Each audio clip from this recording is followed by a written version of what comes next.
Hi, everybody online. We're getting organized here.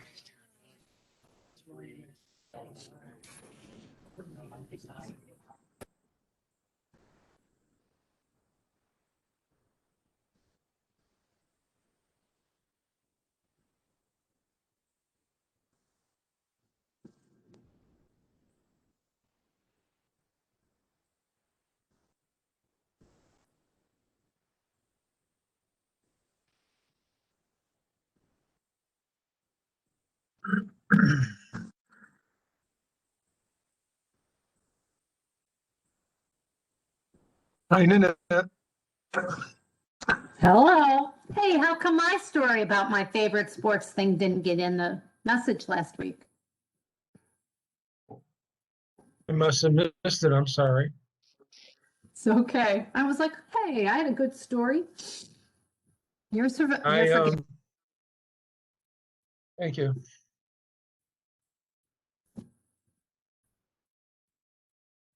Now I feel terrible. Oh, you should. No, it was about my daughter's water polo team. No, I think that whomever missed it should be fined. It's okay. I really liked your response this week. Yeah, I've really never done a practical joke on April 1st. Just other times of the year, I know. It just All I know happened. is some of these people, I'm glad that I wasn't with them. There's a couple of real interesting ones. I'm sure we'll hear about them. One of the most interesting was Ted's. That was. I could see Ted being a practical joker. I was the victim. You're mooted. Or one of them. Yeah, I know you were. I know. Don't say anything because yours is one of the highlights. Yours and of course Jim Fabrini, what he did to somebody. I'll just say this. It So was so Ted, you're the buzzer. unexpected. Yes. Well, I bet the way I read the whole thing. It was amazing. But that'll teach you to be that smart to be in AP chemistry. So serves you right. That particular teacher, you would never have seen it coming, so. That's the best ones. They're the ones who pull it I off. can't wait to hear it, Ted. Alan said it's a good one. Yeah.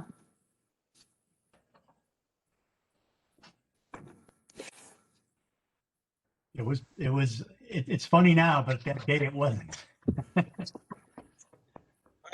I can't imagine, well, I don't want to say too much because I don't want to give away, but I can't imagine when you all, how, I would have gone crazy. That's all I can say. I didn't really, I know it was long and I tried to keep it short because it was long, but I didn't do it justice to what I told you, what was going on there, how we all felt. I can imagine. And I will read it. I'll try to read all of it if I can figure out how to get to the other screen. Hi, Daryl Moon. Hi, everyone. Hello.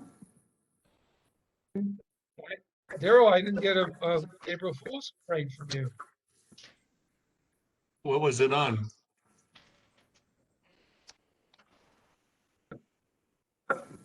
What was the question? Any question this week? I don't know if I did or not. I mean, they all kind of run together after a while. I told you about April Fool's Day. That was last week, wasn't it? No, that's this week. Oh, I sent you something. Let me double check.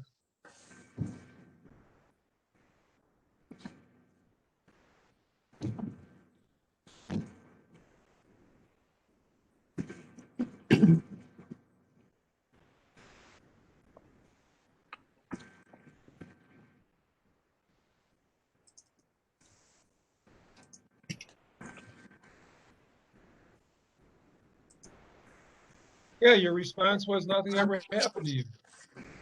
Yeah, that's right. Same as mine. Well, you can't fool a fool, I guess. I don't know. I can't believe you didn't do it.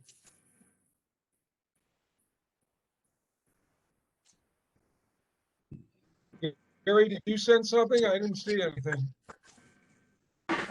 Yeah, I sent something. Something about adoption. Oh yeah, I got yours. Yeah, I take it back. We'll Yours leave was it at evil. that. Yeah, I forgot. Yours was evil. I'm surprised your wife didn't kill you. I guess Nanette and I had the same answer, huh? Well, I'm There were sincere about for- 5 of you who had that answer. I didn't get you anything know- from Glenn Garlic.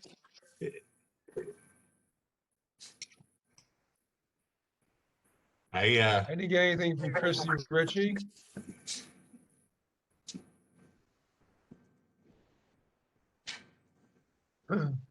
It wasn't really April No, Fool's, you but didn't, 'cause I've never played one and I never had one played against me, so I got nothing. it wasn't April Fool's, but when we were going through Fraternity Rush during Hell Week, we raided our fraternity house and we saran wrapped all the toilets and we took the filaments out of the phones. Every room had a phone.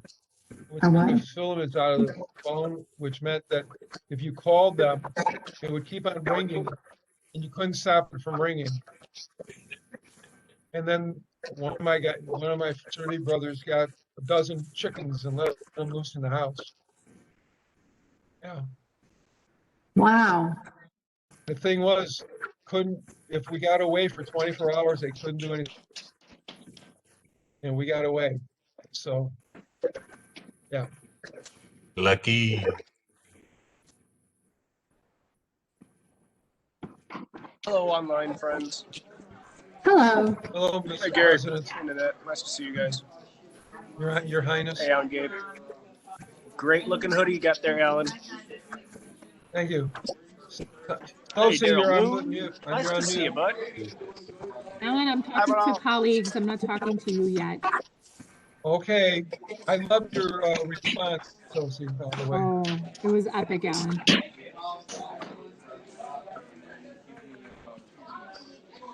I mean, I kind of did upset her very much, but it was Yeah. a reaction well worth it. I So By the there's way- like 4 that are highlights. Yours is one of them. Ted Close, Tim Fabrini, Gary Anderson. His was short, but it was. And Ellen, when are you going to make an appearance to the meeting? Gonna get Because started in about Mary is now 3 attending minutes. meetings. 3 minutes. Never thought that was being you, Gary. She's That at a would have been a meeting right great. now. What? That would have been a great question for the club today. Maybe I'll throw that out of the club. We'll have a It quiz. should be a poll, like a survey.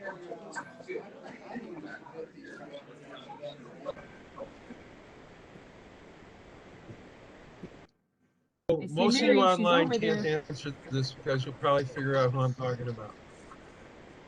Okay. Yeah, Mary's walking around with a nice glass of wine. It's looking pretty good. I have a meeting at 2 o'clock somewhere else, or I would have come in today. Okay. It's when she does her I'm best I'm thinking. downtown.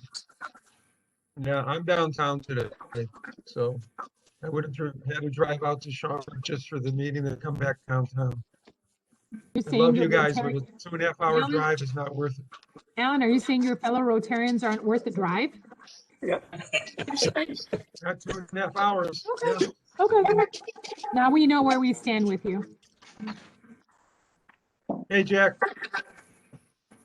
Nanette, I saw Mr. Bertucci again last week at the Arlington Chamber event. Oh, he is such a doll. He is It's just, very sweet. yeah, he is. His friend Jennifer is equally nice. Actually, most of the people in that Arlington Noontime Rotary are just great people.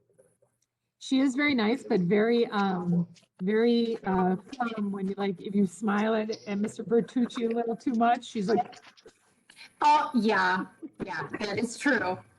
Well, her last name is not Bertucci yet. I know. What did I say? Hi, Bill. Hi, Daryl. Not anymore. Westy West, what's going on? Is anybody on the screen not gotten their vaccine shots? I got my Tuesday. I only got one so far. Yeah, one. I got a shot of Moscow Mule. You're too young, Sophie. I need to You're so schedule sweet. mine.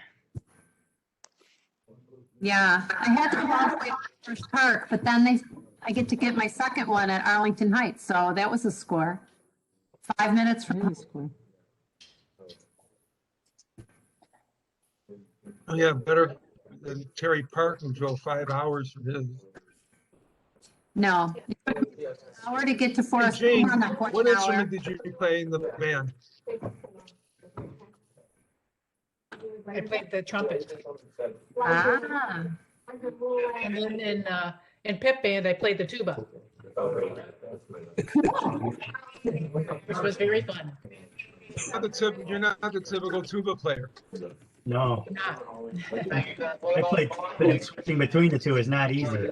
No, it's not different, treble bass, bass clef.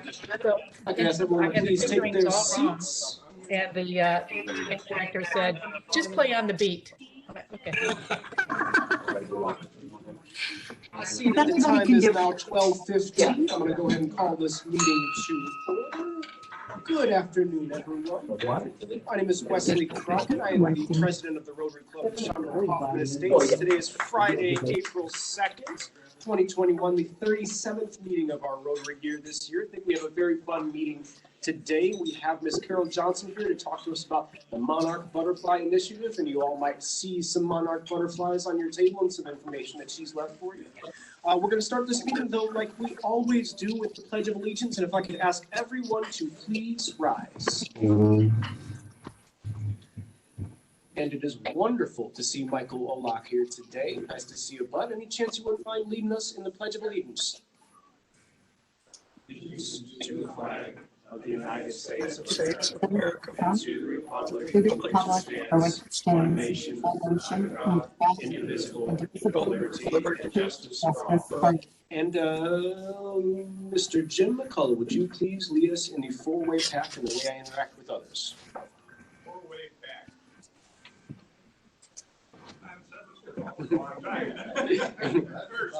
I'll have the courage to tell the truth. I'll be kind and fair and not seek selfish advantage. I'll have an open heart and an open mind. And if Jack Lucas, you wouldn't mind unmuting yourself and please lead us in an invocation. We could bow our heads. Dear God, we give thanks for this day and for the guests that are with us. We ask a blessing on Rotarians here and around the world and the projects that they're involved with. Bless this meeting and this road to our use. We ask in your name. Amen. Thank you. Please be seated, everyone. And we will take this time to introduce any guests that we have today. And I know we have at least one. Is there any chance, Bob, you wouldn't mind introducing the guest at your table? Of course, I caught you with your mouth full. Sorry about that. Carol Johnson. He's a historian at Congress for a long time. So we'll talk about that. And she's chairman of the Monument Butterfly. Wonderful. Thank you. Thanks for being here. All right. Looking to see if we have any guests online, and I'm not seeing any. Do you see any? No? That is wonderful. So what we're going to do, just like we have in the beginning of the last couple of meetings, we're going to go ahead and put everyone into some breakout sessions for about 6 minutes. And thereafter, we're going to rejoin, and we're going to start the meeting, if that's all right. So now we can have some time with our fellow Rotarians. Tom, take it away. Make me a host. Oh, one moment.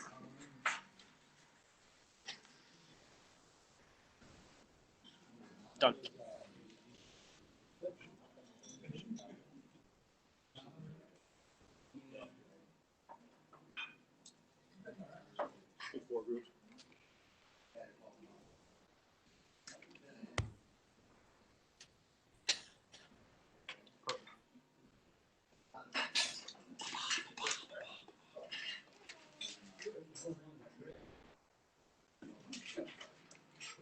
I like that it intelligently doesn't assign us to groups, so it doesn't like mess up the. Yeah, I was wondering about that.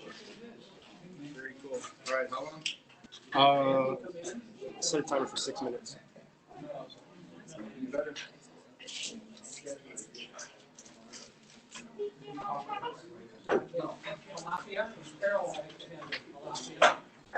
Don, you're doing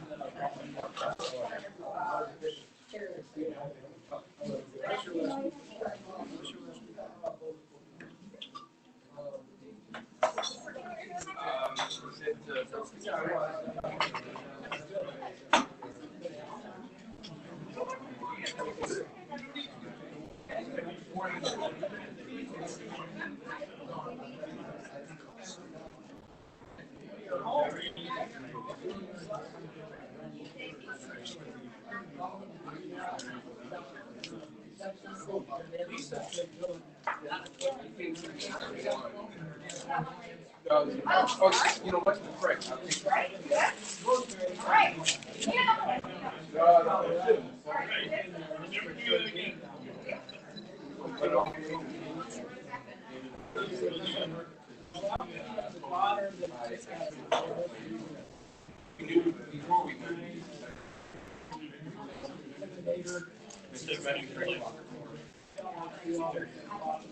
Yeah.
Nice to see you.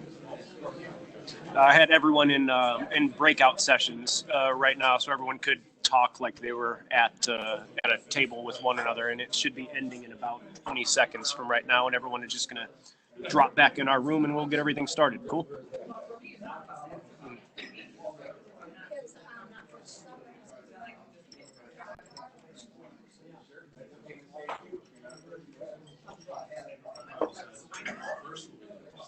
It's on.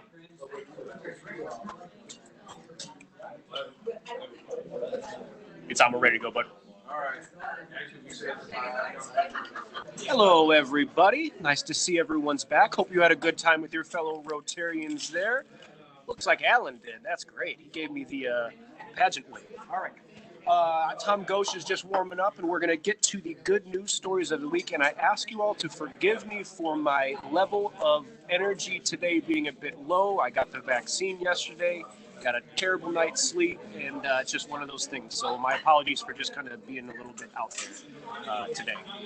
But if I could have everyone's attention, please, we're going to go ahead and get everything started today and get it started with some good news stories of the week. And I thank you to a number of Rotarians. We didn't, No, back. We're back. I don't know why it doesn't show them on yours, Tom. We're definitely back. Go to participants down in the bottom right, because I see everyone. I got them all here on mine. I see Gene and everyone. Sorry, guys, technical difficulties. We got it. We're back. So, some good news stories, and I thank you to Gene and to Nanette, who sent me actually both the same story, and I saw it as well. I thought it was just a fabulous story. Which one do you want? This one first, I thought this was really great. It's a story of redemption that happened just this week. A London pub back in 2015 was demolished. This pub was called the Carrollton Tavern. It got demolished to make way for a developer to build something else, but the developer didn't go and secure the permits correctly. They didn't go to the council and do all the things they were supposed to, and it was a really beloved bar that was being torn down to do this. They thought they were going to just get away with a fine, but the council actually made them rebuild this bar brick by brick, reopening next month, they said, in London, the Carrollton Pub. Thought that was pretty cool. For anybody who cuts corners, don't do that. Next one I thought was really cool. Which one? The stray dog one there. There you go. So this one was sent to me by a number of Rotarians. A stray dog kept going into the Dollar General to try and get a toy that he saw, a little pink plushie, and he kept trying to get in, and one after the other, and the dog catchers went out and got him this toy, brought him to the shelter. If you want to scroll down for a second, Tom. Oh yeah, that's pretty much the same picture. There's the dog who ended up getting his plushie toy, and of course they publicized it, and wouldn't you guess it, this cute dog and his cute toy have now been adopted by a family. So I thought that was really good news. And the last one, everyone heard of the Egyptian tugboat that was stuck in the Suez Canal? Well, it got freed, and it got freed by these guys, and what a rush they got being the ones who freed this boat. Go ahead, Tom, press play.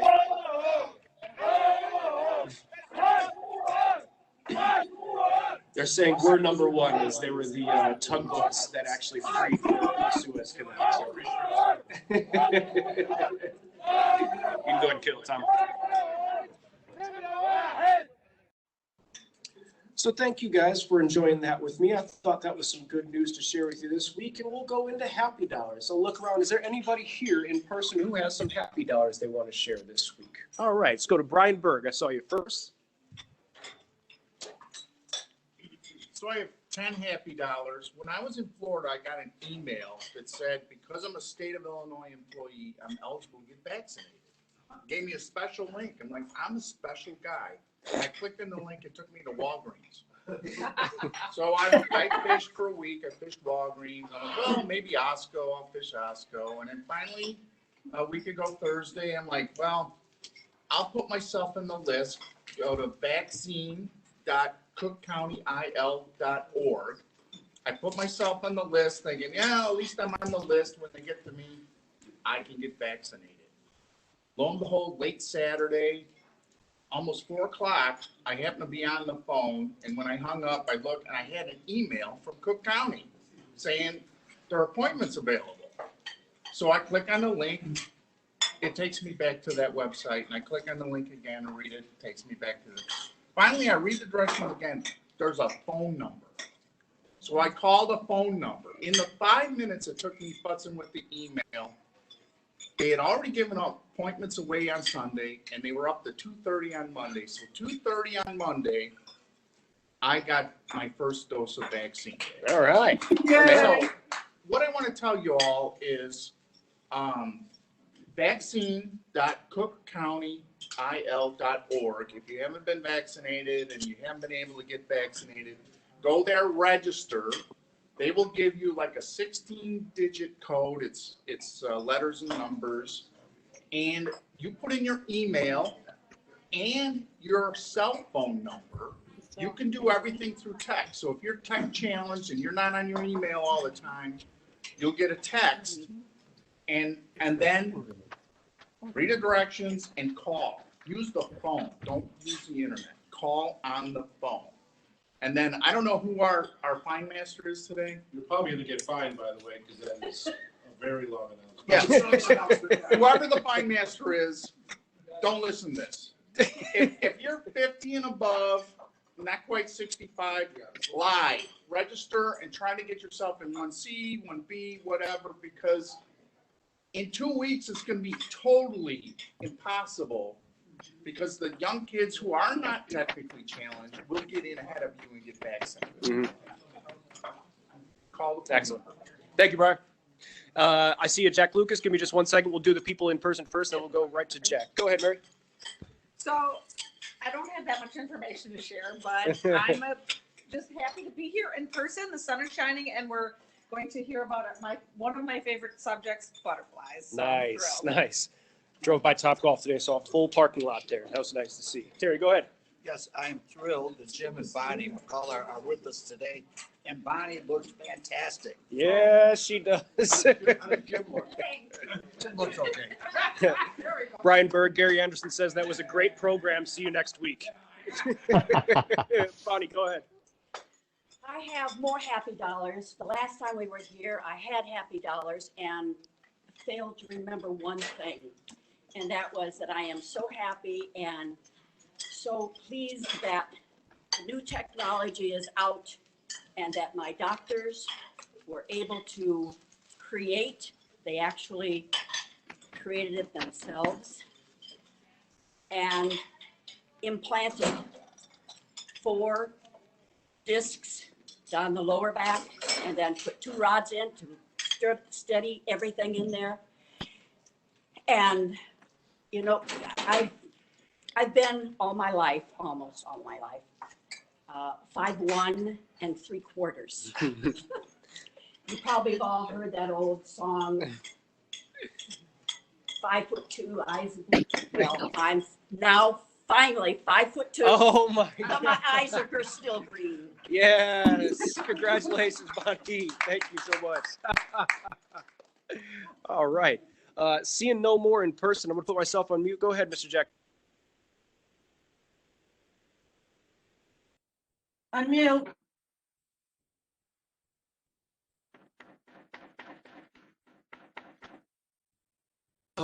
Last Friday night, we had our first great-grandchild, Ellie. So, Wow. Wow. Congratulations. yeah.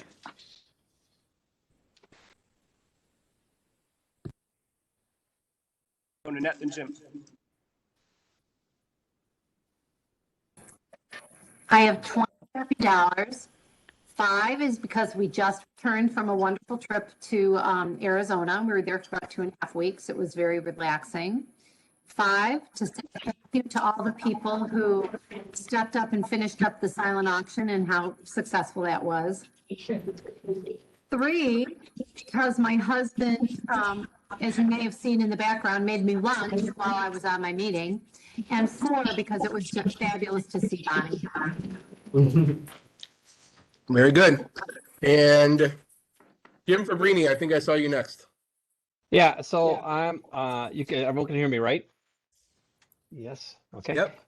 So I just got back from a week from in Vail, and I have no broken bones. See that? 2 legs, 2 arms, no broken bones. And I snowboarded all week and had a great time.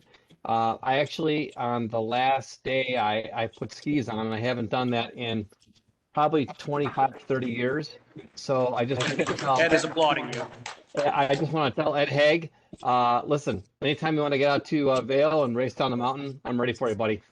You know, the diaper didn't work out so well. He said Bob Steiner tried and it didn't work out. Gene Flinkman.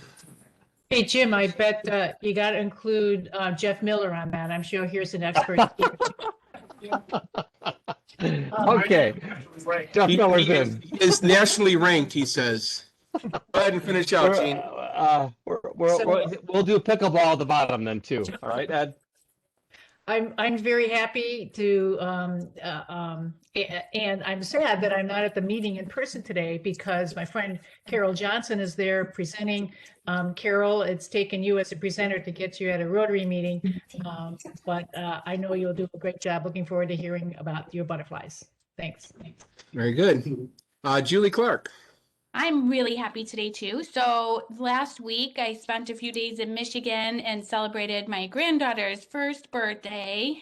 So that was very exciting. And then I got home and I got an email from Amita saying that I was eligible to get the vaccination. So I was able to get in by Wednesday and get my first shot for my vaccination. So whoop, whoop. Yes. All excited over here. Rotarians getting vaccinated. Love it. Anyone else online? Let me see your hands. Looks like we got them all. Thank you, Tom. Let's move into some club business and announcements. And I have none today, and I'm looking around to see if there are any other Rotarians who do.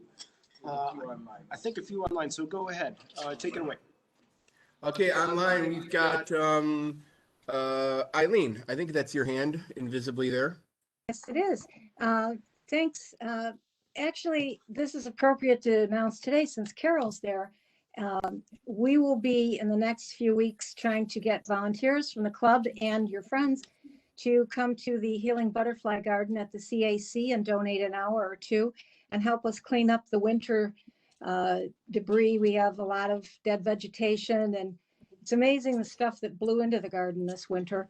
But I didn't want to schedule it this weekend because it was Easter weekend. So within the next Saturday or the one after, we'll shoot for getting people over to help clean it up.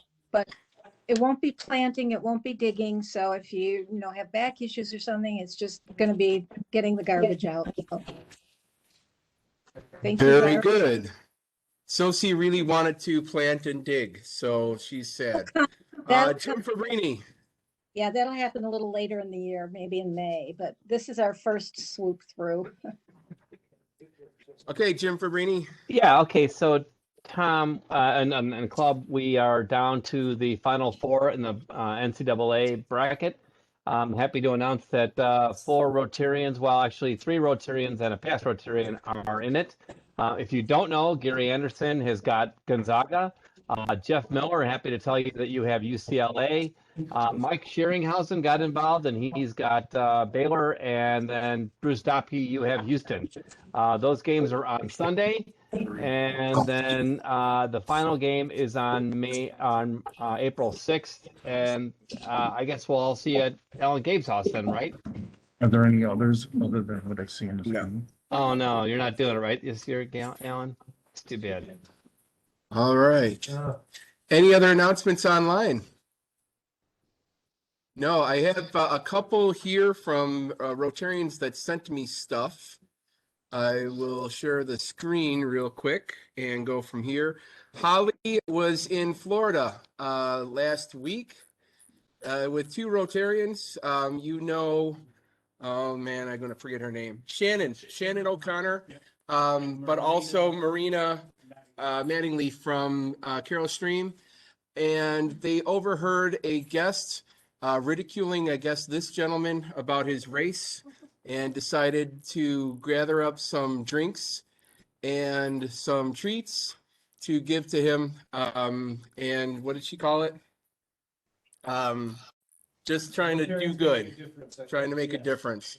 So they did it, and this is them giving it to him, and now he's happy. So, yes. And then, Brian, did you want to talk about something? Did you have? Yeah. Yep. Yes? We've got Brian that's going to talk about something. You might have to do it up there so that everybody can hear. Oh, and you can come here and talk. Talk to the crowd, and then they'll hear it here. Go ahead. Okay, so the past week, I was walking through schools for Easter seals. For those people who are younger than me, Easter seals back in the day, they would send you seals and you would donate money, and then you would show your support by putting these seals on the letters to your family and friends. So I walked through three schools, and on Wednesday, I walked through the Chicago school, and then I came across this. The other district, South Suburban Chicago district, supported the Easter Seals for their school. And it just hit me that with all that we do, we support our local organizations all over. Rotary is everywhere.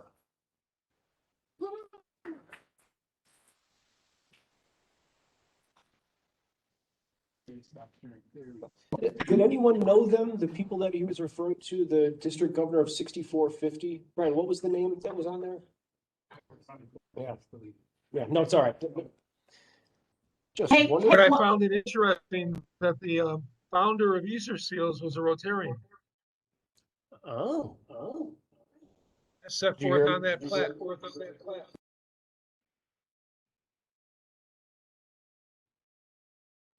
Hey, Apparently hey, Brian Wes, did know that, yes. All right. Wes, can you So, hear me? it is time for the Queen of Diamonds. Tom, are you ready for that? I guess I can't hear me. Unless there are any other announcements, I don't see any other announcements. And again, forgive me, guys, my brain's a little fried today. Thanks, Pfizer. I did. I'm not done. Jim told them the wrong information. All right, here's the wheel. We got 175 contestants in this. Obviously, we're down around 1,500, maybe 1,600. I'm going to shuffle everything. And let's see if we can hear it. Here we go. Here's the spin.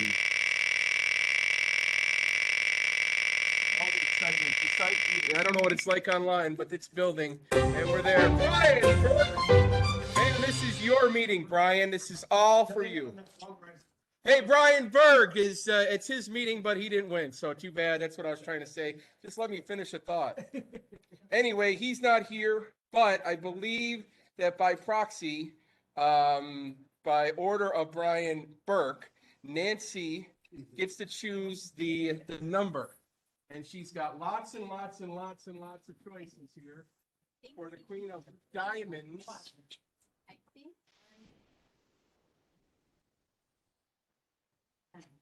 Number 9. Number 9. Number 9. Number 9. This is only going to take an hour. Hold on. I've already screwed up a lot, so this is going to be really good. Ooh, it helps to be able to see.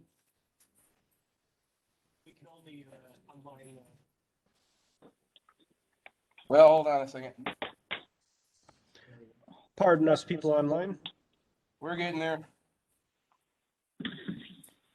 Let me guess. Last week, Wes had no problem doing this. I had absolutely no problem, Tom. I don't even know what goes on. I can't even get what the ever loving.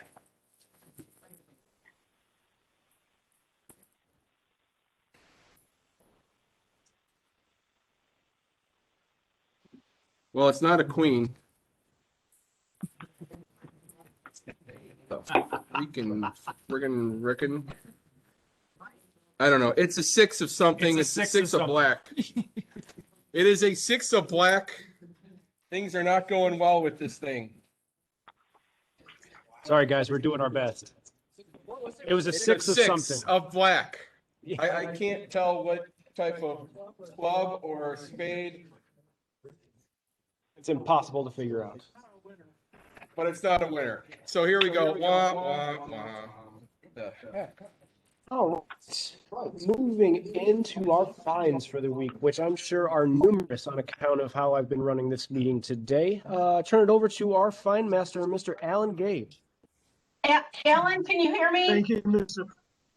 Alan, can you hear Yes, me? I It's can. Christy. Okay, for everybody, the information that Jim gave you on the games is wrong. I've already set them up to tape. The games are tomorrow and on Monday, not Sunday and Tuesday. Did everybody get that? Yes, thanks, Christy. Okay. Take it away, Mr. Gabe. So Chrissy, do you think that's like a lead in, a good segue into fun I and see. frolic? Sure. So Jim, you know I love you, but you know, give me false information. That'll be $2. So as we all know, I send out fine questions every time I do fun and frolic, and there's certain rules. But before I get into them, Julie, when we were in our breakout room, this is for Julie Clark. We weren't sure how much money the Classic raised this year. Can you tell us ballpark what the number was? It was, I think, 155. 5.5. Okay, thank you. That's phenomenal. So Julie made a suggestion that I don't find the big ticket sellers. But then I felt that's discriminatory because they should share in all the joy and happiness and the fun of fun and frolic. So Julie, since you don't want me to find the big ticket sellers, and there were three, that'll be $2 each, so that'll be $6. Doesn't mean I'm not going to find them, but for that suggestion. But thank you. If you did not wear, if you're wearing the new hoodie, you are immune from fines, no fines today if you're wearing the new hoodie like I am. Or if you have the gray one, I'll even pass it on to that. If you are not wearing Rotary attire, that's $2. So Wes, is there someone there collecting or how are they paying at the meeting? I know people online are paying online. Online, Alan. We're trying to do all of the transactions Okay, online. that's to the fine. extent we can. So, if you did not reach out and contact some fellow Rotarian this past week for a not Rotarian matter, that'll be $2. If you're not wearing your, that's $2. If you're not wearing your badge, that's $2. If you were late, like Bruce Dopke, that'll be $2. And if you were late, unlike Bruce Dopke, that'll also be $2. If you are a Big Ten alumnus, the mighty Big Ten had 9 teams in the NCAA tournament, and they now have 0. So if you are a Big Ten alum, you will pay $2. The Cubs, the mighty Cubs, started off the season as they used to do years ago. They had what I understand they had one hit in an entire game. Oh, I take me. 2 hits. I'm sorry, Ted. So since they only had 2 hits, every Cub fan paid $2. Now the Sox, who were picked to win the World Series this year, they also started out poorly. They gave up 2 runs in the 8th inning to lose. So if you're a Sox fan, that'll be $2. If you are neither a Sox fan nor a Cub fan, and you live in the Chicagoland area, shame on you. So you pay $2 also. We had some great responses to the question this week, but one of them led up to a quiz. So here is the quiz. I'm going to give you what happened, and you tell me who the Rotarian was that did this. And I will quote what the Rotarian said. I told my kids they were adopted a few years ago. Didn't go over well, but made me laugh. So if you know the answer, don't say anything. So the 5 people are Daryl Moon, Jack Lucas, Jim Fabrini, Tom Ghosh, and Gary Anderson. Now I can't see who's there, Wes, so you have to be my eyes in the meeting. If you thought it was Daryl Moon who said he told his kids they were adopted a few years ago, raise your hand. Anybody over there, Wes? I can't see. Oh, yeah, not a single one. If anybody thought Jack Lucas told his kids that they were adopted, raise your hand. If you thought Jim Fabrini told his kids they were adopted, raise your hands. Look at all those hands go up. If you thought Tom Ghosh told his kids that they were adopted, raise your hands. And if you thought Gary Anderson was the person who told his kids that they were adopted, raise your hands. You know, sometimes it's the quiet guys. It was Gary Anderson who told his kids that they were adopted a few years ago. It didn't go over well, but it made him laugh. So everybody who That's brutal, Gary. everybody who did not pick Gary paid $2. If you don't have a guest at your table, shame on you. That'll be $2. Brian Berg, I know it's a public announcement, and I know you did it from the bottom of your heart. You wanted to help fellow Rotarians, but we do live by the 4-way test. And also, someone at the meeting tattled on you, so you'll have to pay $2 for encouraging people to be disingenuous. So I want to go into some of the questions this week. On my table. Which as in past, I'm going to forward this to the buzz writer, Ted Gross, and he'll publish them. But Sassy had a great one, and I will read it. I told my mom that I lost my engagement ring while in the swimming pool. She asked me, how can I find it? I advised her that they were going to drain the pool and get back to me. In the meantime, I would find the rendering of the ring, send it to my cousin who's a jeweler, and ask me if we could make a copy of it so Abe, the fiance, would not find out. It's a long story, but it never really happened. And in the end, I told her that I spoke with my cousin, the jeweler, to which she said, what did you say? I said, April Fools! Look at me, and just swearing at me in what I think was a combination of English, Armenian, Russian, Arabic, and French. I'm Ghosh. This was classic. I get fooled every year. Mary will rubber band the sprayer in the kitchen sink, so when someone, me, turns on the water, they get sprayed. I usually think I broke the sink, so I turn it off, then on again. Every damn year. But thanks to you, Ellen, not this year. Samantha might give, Nothing? Samantha might give somebody a heart attack. Because every year she tells somebody that she's pregnant. I'll let you go with that one on your own. Then, of course, we go to Rini, who, my good friend lived in an apartment and he left his second floor balcony door unlocked. While he was out for a run, I scaled the outside wall, went into his apartment, emptied his waterbed, took his keys to his Jeep, and drove it to the Jewel on Wise and Roselle Road. I put a for sale sign on the Jeep with his home phone number. And I had friends that he didn't know call him and ask him how much he wanted for the Jeep. When he asked where they saw the Jeep, I told them to give him locations on different expressways. That is really something, Jim. Then we have Ted Gross. It's really long, you have to read it, but basically what happened was Ted, being the intellectual person that he is, was taking AP chemistry. The teacher walked into the classroom, looked at the class and said, okay, someone cheated on the last exam. Someone doesn't come forward and tell me who it is, you're all going to fail. Needless to say, the class was shocked and no one came forward. And the teacher sat in the front of the classroom for 55 minutes, did not say one word, let the class sit there and stew.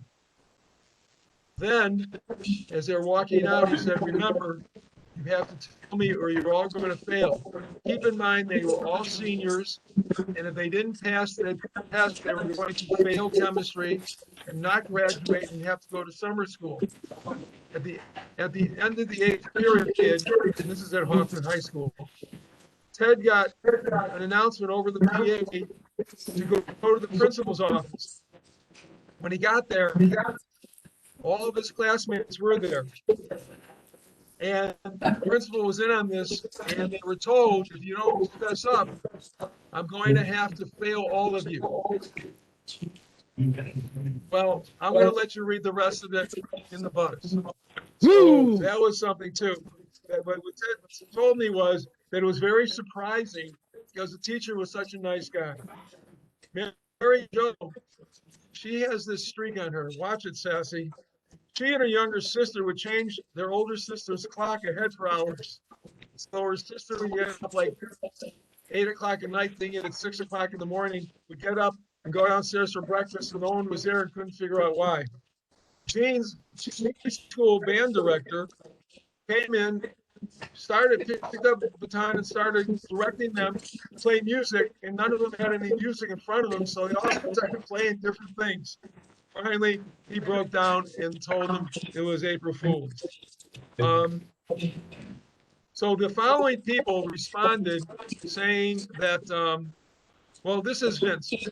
I should have said this is a quiz, but this is what Vince said.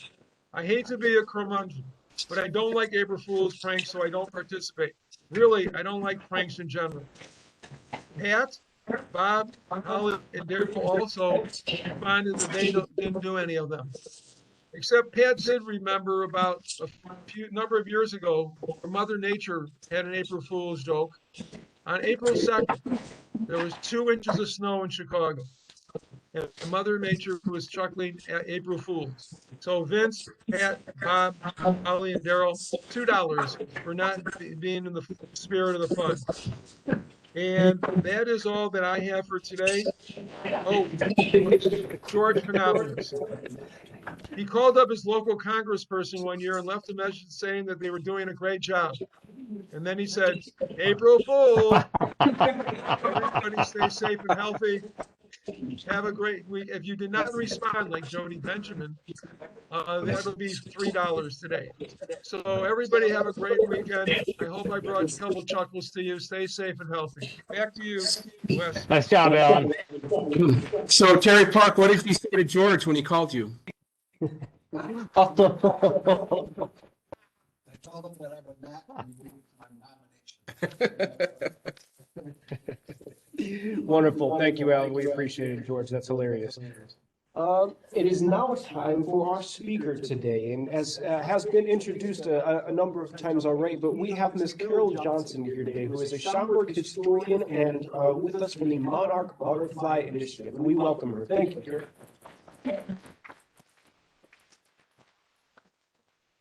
Thank you so much. It's all yours. The people online can see you and hear you right here. Hi, everybody. Hi, Jean. So I've only been a Schaumburg historian for about 3 weeks. That's when Bob called me to talk about butterflies, and I made some wisecracks about Schaumburg, and now I am a Schaumburg historian. So he said, well, you can divide your talk up for 15 minutes and 15 minutes. But it sounds to me like you all came to hear about butterflies. So Pete, let's make this 10 minutes historian and the rest butterflies. So before you leave here, I want you to be butterfly experts too, because when we started the Monarch Initiative, we didn't know anything about butterflies. We learned it with our people. So I have some butterflies on your table. Look them over, and who can tell me what gender that butterfly is? There's some little cutout butterflies on your table. They're all males. And Glenn, tell them how you know. Got a long stem on the bottom. No, that's not how. Does anyone else know how you can tell? 2 black dots.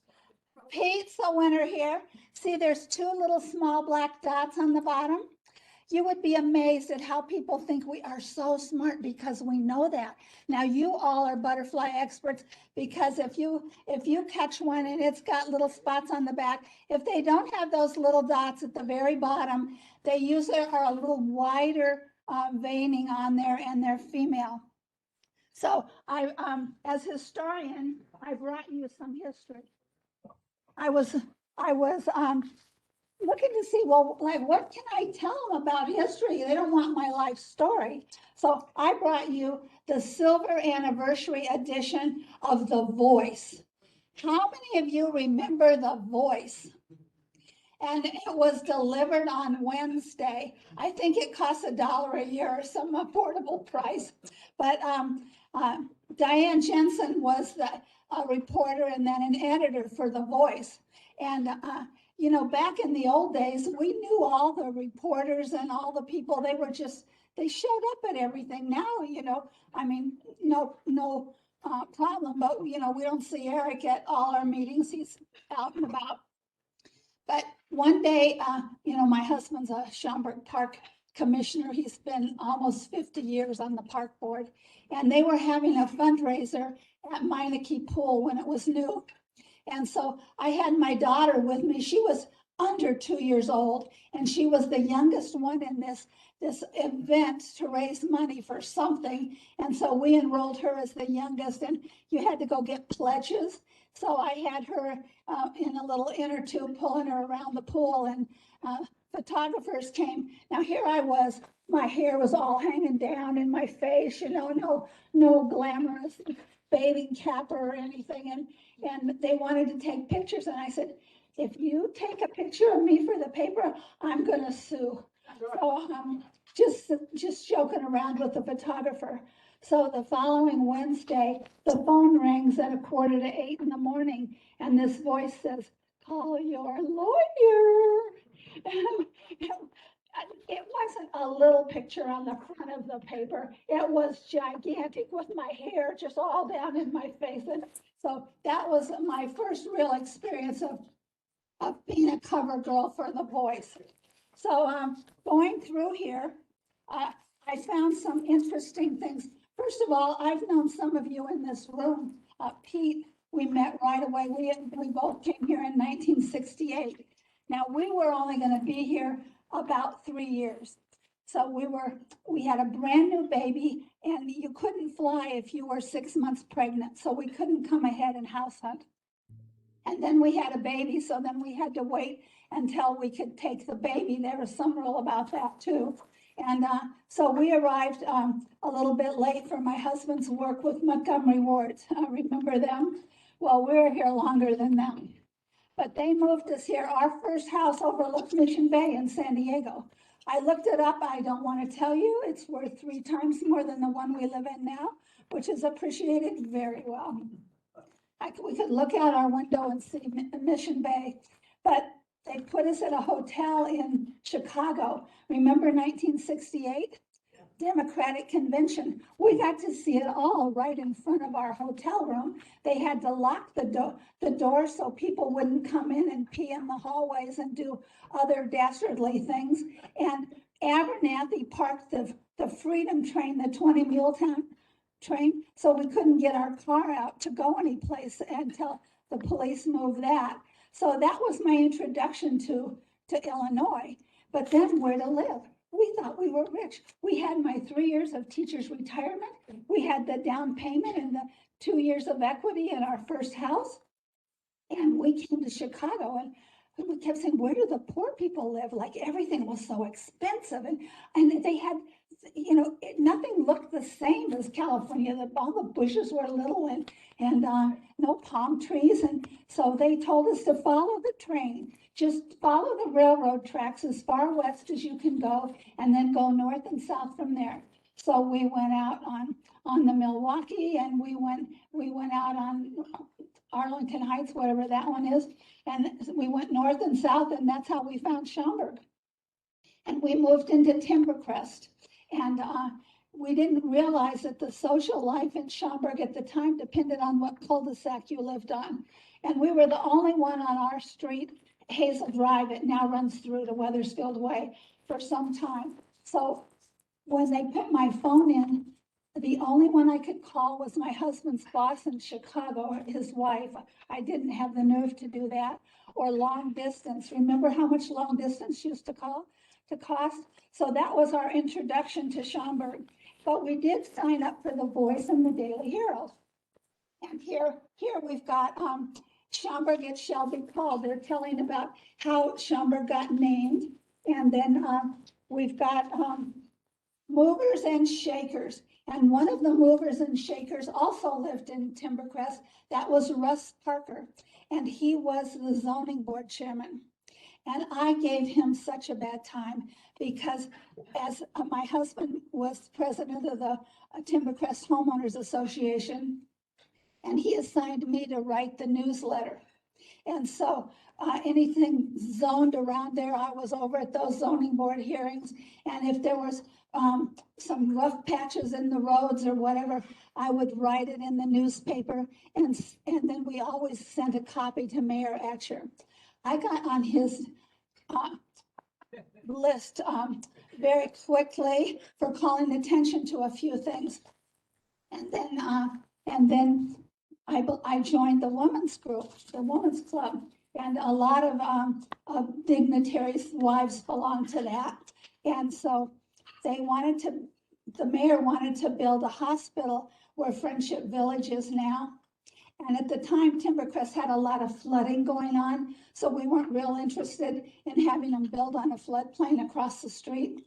But also, I started doing homework to find out how far away hospitals had to be. They have to be 10 miles from each other to get approved by the federal government. They also, all the hospitals around were adding land, and they wanted to build this hospital on 9 acres. I got invited to the Rotary to talk about the hospital, and later Mayor Kessel's wife, she got an award for her efforts to bring a hospital to Schaumburg, and all the money she raised was donated to other charities because, you know, they didn't build one here. And I went down to Springfield to testify on why it should be at Barrington Road and Schaumburg Road instead of where Friendship Village is now. And I was so scared.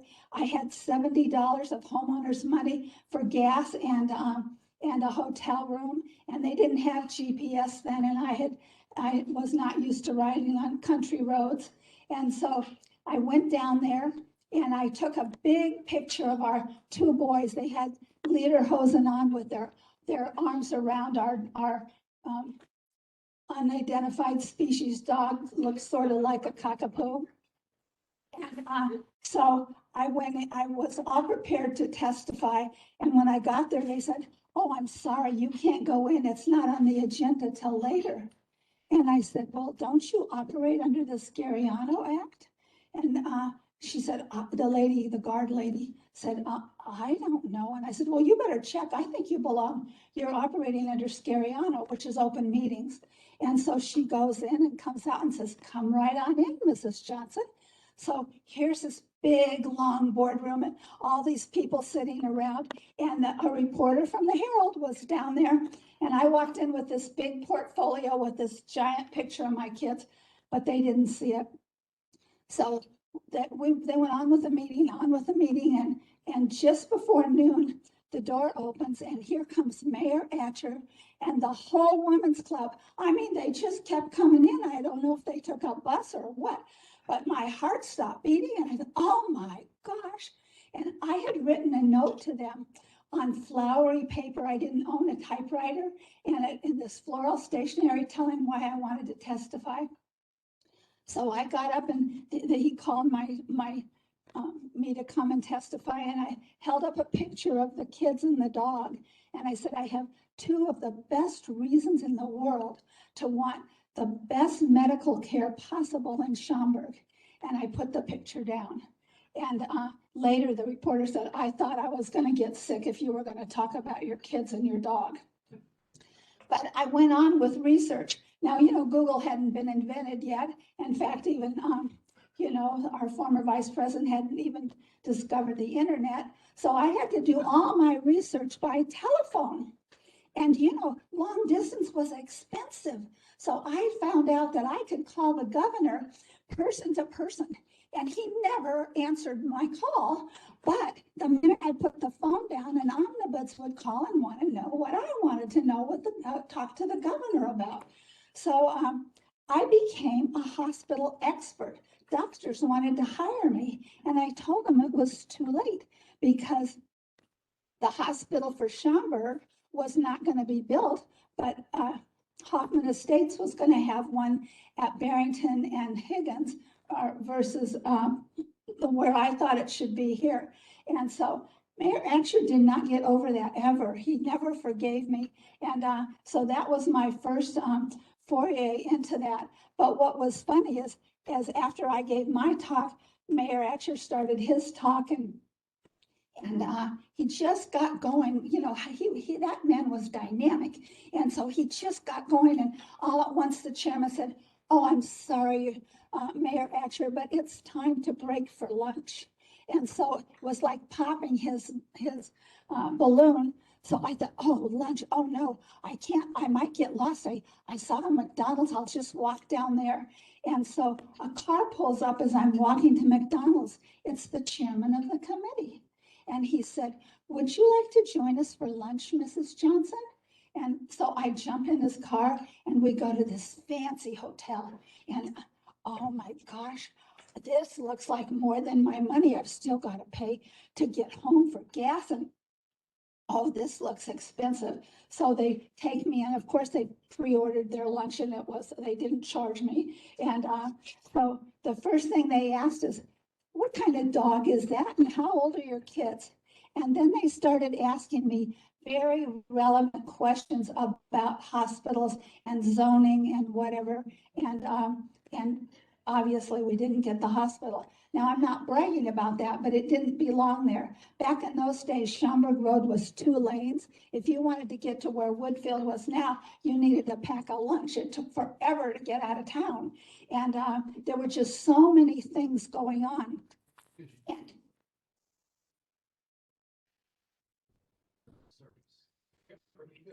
what year did Woodfield? 72. I was going to say I could find it in here, but anyway, that's how I got involved in some local politics, and it was in the paper all the time. So your Rotary Club invited me to speak to that, and 40 years later, 50 years later, I'm back again. And this features first people hired, first people doing this, that, and the other thing. Well, one of the first was they hired Paul Durda as the first park commissioner. And my husband entered a contest to name the park next to Dirksen School, and he won. Guess what he named it? Dirksen Park. And so anyway, he got interested in the park district, ran, and so Durda used to get the commissioners to go out on tour the parks, and at the time there were only a couple, and they would tour the parks and they'd leave at 9 in the morning and they wouldn't be back till after dark. And sometimes they weren't quite the same as they left. And but that's changed a lot now. My husband's getting ready to, he's running for office this year. If he is elected again at the end of his 2-year term, that would be 50 years with the park district. And I can tell you, he reads every bill that comes in. They probably hate it. And he reads everything that comes into the park district. We are so proud of all the parks that were added, all the pools that were added over that 50-year time. There's 5 people on the park board. It's amazing how just everyday citizens can do things. And my experience as a historian in Schaumburg is that this town was built by volunteers. I wrote down and counted the number of groups that we were charter members of.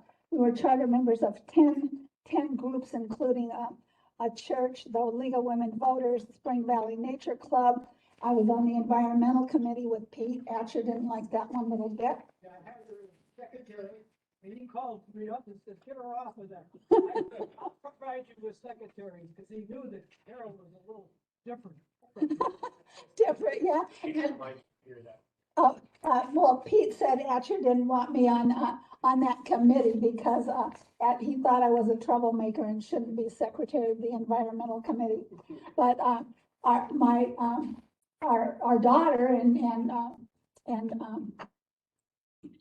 Terry's daughters were in Indian Guides together. Bruce Dotke was a little boy that lived around the corner from us. And so, there's just a lot of people in this club I've known for a long time. And of course, after Durda left, we had another park leader and Jerry Hanlon. And then, of course, our own Gene Schlinkman here, who did such a good job with your fundraiser last year that all the food went to Trickster. And I'm very active with Trickster groups. But one of the things about Schaumburg was the JCs, that they got things done. Before Rotary was there, the JCs were going like crazy. The Twin Brook YMCA and so many things going on. We also got organized when they wanted to closed some of the schools, telling them not to sell them, that more kids were coming, and it turned out we were right. And looking through this newspaper, here's an ad for carpets, and there was a Carpet Creations up there by on Gulf Road by where, and it may be the same spot where that chicken place is. What's Boston Market, right, by Boston Market. And I went into real estate and in the 70s, and I sold a lot of houses. In fact, some of the people that called me supported the hospital thing. I didn't even know them. They called me because they remembered me from that. Interest rates got up to 18%. And if you got a new listing, that meant 2 more people were going to be mad at you for months because they weren't selling if you didn't have financing. And so I sent the people up to the carpet place and told them to ask for Carol Johnson beige. If you didn't have the cleanest house, the best carpet, everything just so, it didn't sell. So that was my my contribution to the community there. And then it says Weathersfield land costs $900 an acre. And today, this was for the 25th anniversary, today it was worth $40,000 an acre. Well, I looked on the internet, and now if you want to buy an acre in Schaumburg, plan to spend $249 to $475. There's our 2 listings in Schaumburg.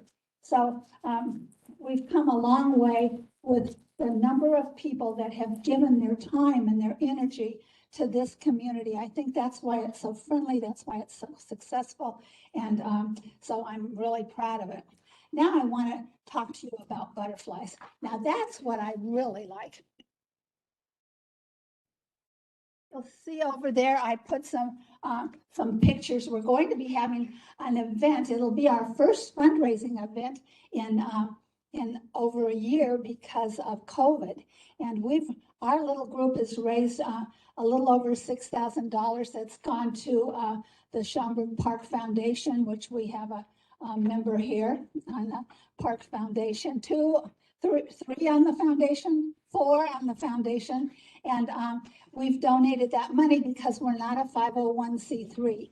So we're working really hard to raise money so we can be a 501c3. And if anybody wants to help us, we're open to help. There's an orange sheet over there that tells what we need help with. But I got to tell you, 3 of us old ladies love to go to lunch.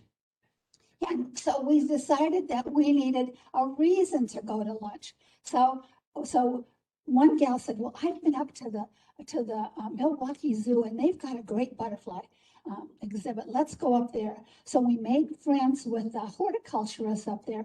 At first we thought he didn't like us, but then we discovered he was really shy. And when we were telling him we appreciated the fact he planted elephant ears and zebra plants, then he was our friend. And he introduced us to a lot of people. We came back and started checking the best butterfly gardens that corporately done and made friends with some landscapers. And then one landscaper told us that they threw all their seasonal plants away. And we said, you compost them? And he said, oh, yeah, we would never put them in the trash. And we said, well, that's the trash. So he says, you want them? So he gave us carloads of plants that we sold for our first money. And then one day he called, and my husband was away at a Park District convention out of town. And he said, Carol, would you like to have 500 pots of canna lilies? One of the commercial growers is going to throw them away. They didn't sell. And I said, before my brain went into action, my mouth said yes. And so I called up a few people. We made a caravan out on Lake Street, someplace in Itasca or someplace. And, I didn't realize that I can't get 500 things of canna lilies in my garage. I could only get 450, so we had to leave some behind. But we sold those for a few dollars a piece, and that was our first funding. Then we sold those books that are propped up over there. We sold those, and we talked the Park District into letting us build some cages at Spring Valley.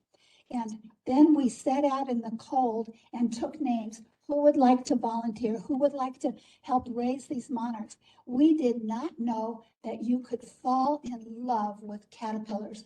We did not realize how much our volunteers would interact with the people. And when we told the volunteers what we wanted to do, we said, we don't know of another group after a lot of research that is doing what we want to do.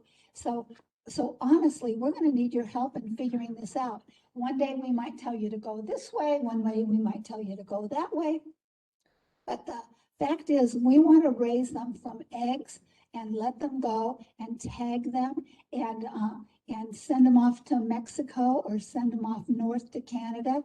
And we want to have it educational so that we can interact with the children and put them on children's fingers. And we did not expect the public to take to the critters and the volunteers the way they did. The first year we opened was 2018, and we raised about 500 monarchs. We learned to test them for OE disease, and we learned to humanely euthanize them so we would not be releasing diseased monarchs into Spring Valley.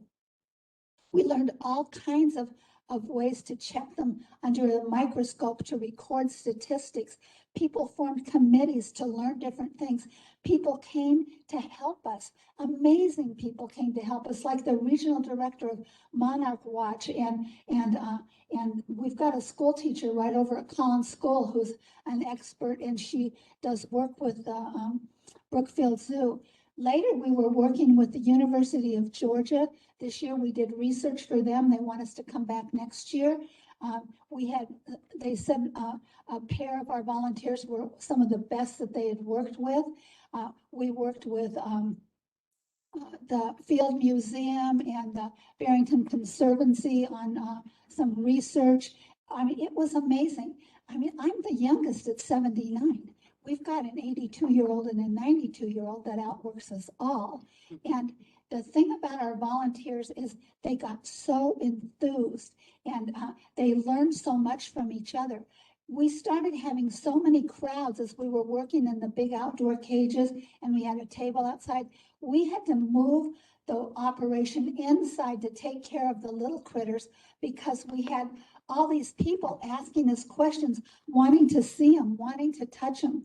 We had some that were not diseased, but they might be born with a defect of some kind.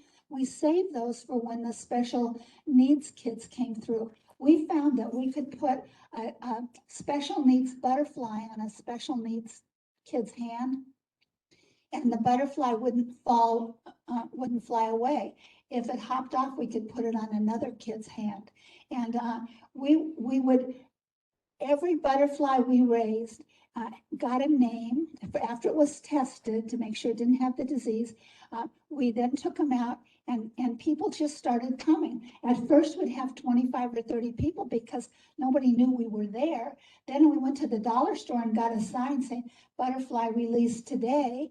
And then we know this great sign maker that lives in this area, and he tortured butterflies as a child. So as penance for his ill deeds, he made us these gorgeous signs that we put all around. And pretty soon we were having releases at 10:15 and 2:15. Pretty soon we even had them when it was cold and rainy. And do you know butterflies are like insects with weather meters? They refuse to fly if it's 60 degrees or colder. Sometimes if they're temperamental, it's even 62 degrees. You put one on your hand and it's going nowhere. And but we started having the little shows indoors because people were ready to stand outside, couldn't understand why we weren't going to let these guys go. So anyway, one of our goals now is to get groups like Rotary and business people and apartment owners and HOAs to help us to raise money to put up some signs. And guess where we can get them? From this sign guy right here. And if you go on Pulse Design Nature Center Interpretive Signs, they have hundreds of these hard destruction-proof signs with every kind of nature thing on there. And it can say donated by Rotary. I'm trying to get them to do some with indigenous people because there's so much history. We want to talk about the people, the plants, and the pollinators, and connect all the sites in Schaumburg Township with the schools and all the parks and whatever, wherever there's a Monarch Way station on public property. So that's our goal. And we're not a 501c3, so we've got to get that done.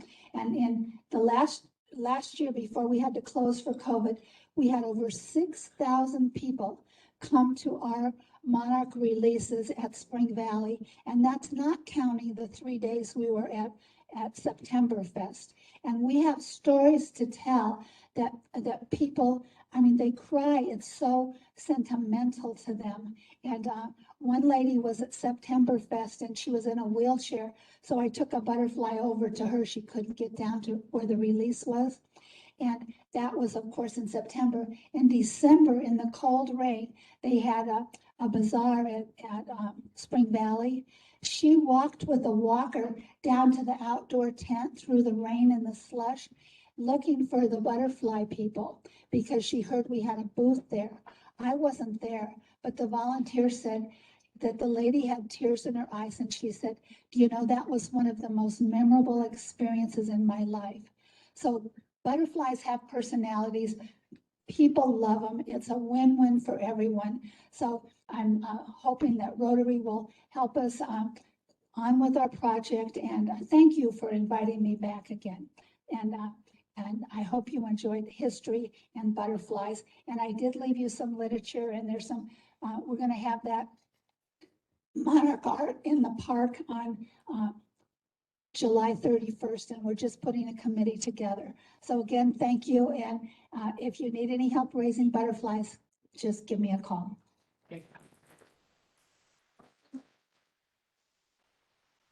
Any questions from the crowd? Any questions? Are there any questions online for Carol? There's one question. We're hoping to raise specific.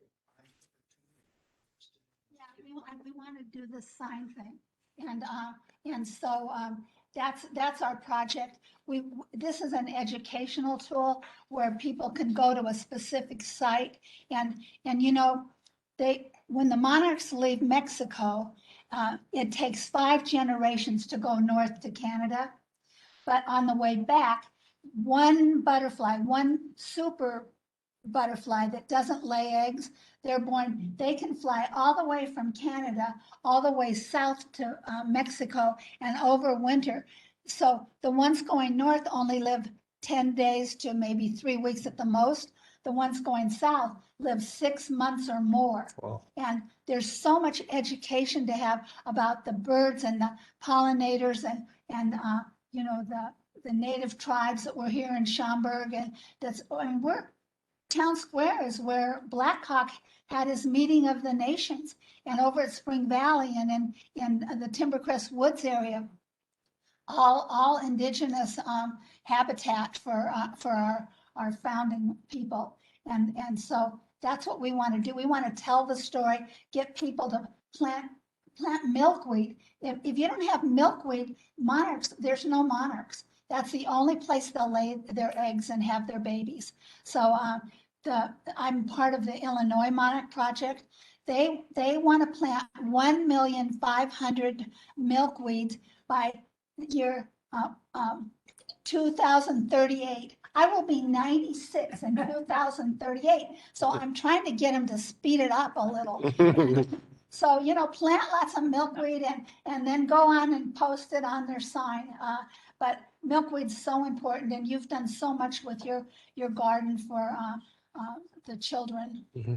So you can't go to Home Depot or anywhere and go buy a milkweed. They're not easy. So where do you get them? Okay, I got to tell you, I've called every major planter in the United States in 2015 and told them they needed to sell it. But then they put the wrong kind of poison in the food. Okay, but now they sell it. And I'm still working with them.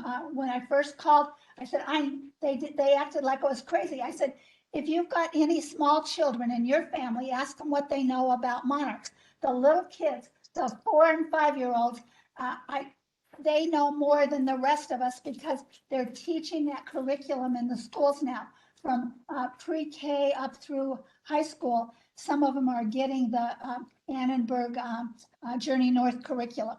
And that's changed dramatically since we started this project. But you can get it, even Platte Hill. I begged them, and we just kept sending people asking for it. Now they're all selling it. But you got to buy it early because they don't replenish the stock. And then we're also trying to work with some of the growers to design a butterfly garden to go around these signs. So if you buy one of Divine Signs things, then you can put the butterfly garden and it'll be all laid out for you. So we're working hard. Harper College wants to work with us. Michelle Mussman keeps sending me people to contact. And so for 3 old ladies, I mean, we got to move fast. So, Thank you for the question. Appreciate it. Thank you, Bill. Could I tell you that if you want to do Tremendously this, impressive. Thank you all. If I could ask everyone to please rise. Could I ask my father, Don Crockett, would you mind leading us in the 4-way test of the things that we think, say, and do? First, is it the truth? Is it fair to all concerned? Will it build goodwill and better friendships? Will it be beneficial to all concerned? Thank you, everyone. And this week, just like every week, let's remind everyone that Rotary opens opportunities. Thank you. Thank you, everyone. Thanks for being here. Nice to see you, Daryl. See you, Nanette. Hope we see you guys soon. Thanks for your patience getting that done. Yeah, absolutely. Yeah, yeah.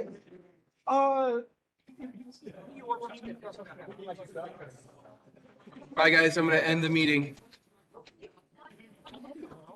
I think every single person was at least once. I know Brad and I are still giving him a second, but kind of good to see you. I'm ending meeting for all. Great job.